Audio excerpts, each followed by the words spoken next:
Free హ్యాండ్‌కి ఒక independent house కొనుక్కునే దానికి ఉన్న ఫ్రీ హ్యాండ్‌కి చాలా తేడా ఉంటది. అవును. ఇండిపెండెంట్ హౌస్ మీ ఇష్టం. పైన 10 అంతస్తులు ఏసుకుంటారా, 5 అంతస్తులు ఏసుకుంటారా, 2 ఏసుకుంటారా అది మీ వ్యక్తిగతం ఇక మీ ఇష్టం. అదే అపార్ట్మెంట్‌లో అయితే మేక్ కొట్టాలన్న పక్క పోర్షనోళ్ళతో రిస్క్ ఉంటది. కదా! పర్మిషన్ తీసుకోవాలి.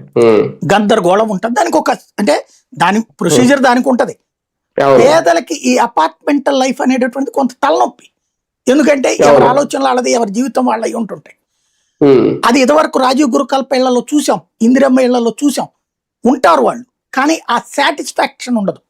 మంచి అది. నీళ్ళకి గూడా అవును. 4, 5 అంతస్తులు కిందకి దిగి తెచ్చుకోవాలి నీళ్ళు. హ్మ్. తేడా హ్మ్. వచ్చిందంటే. అవును. 4, 5 అంతస్తులు ఎక్కాలి.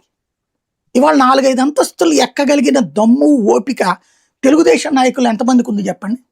సీనియర్ హ్మ్. మంత్రులను ఎక్కమనండి 5 అంతస్తులు. టిడ్కో ఇళ్లలో పైకి. టిడ్కో ఇళ్ళు 5 అంతస్తులు గదా! ఒక్కోటి. అవును. అవును. ఆ రోజున అట్లా టిడ్కో ఇళ్ళు కట్టించారు. అది కూడా కట్టించారా? గృహప్రవేశం గూడా చేసేసారు 2019లో.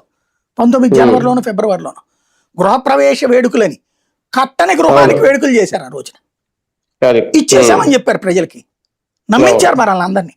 తీరా చూస్తే ఒక్కటంటే ఒక్క ఇల్లు కూడా పూర్తి కాల. ఒక్కటంటే ఒక్క ఇల్లు కూడా.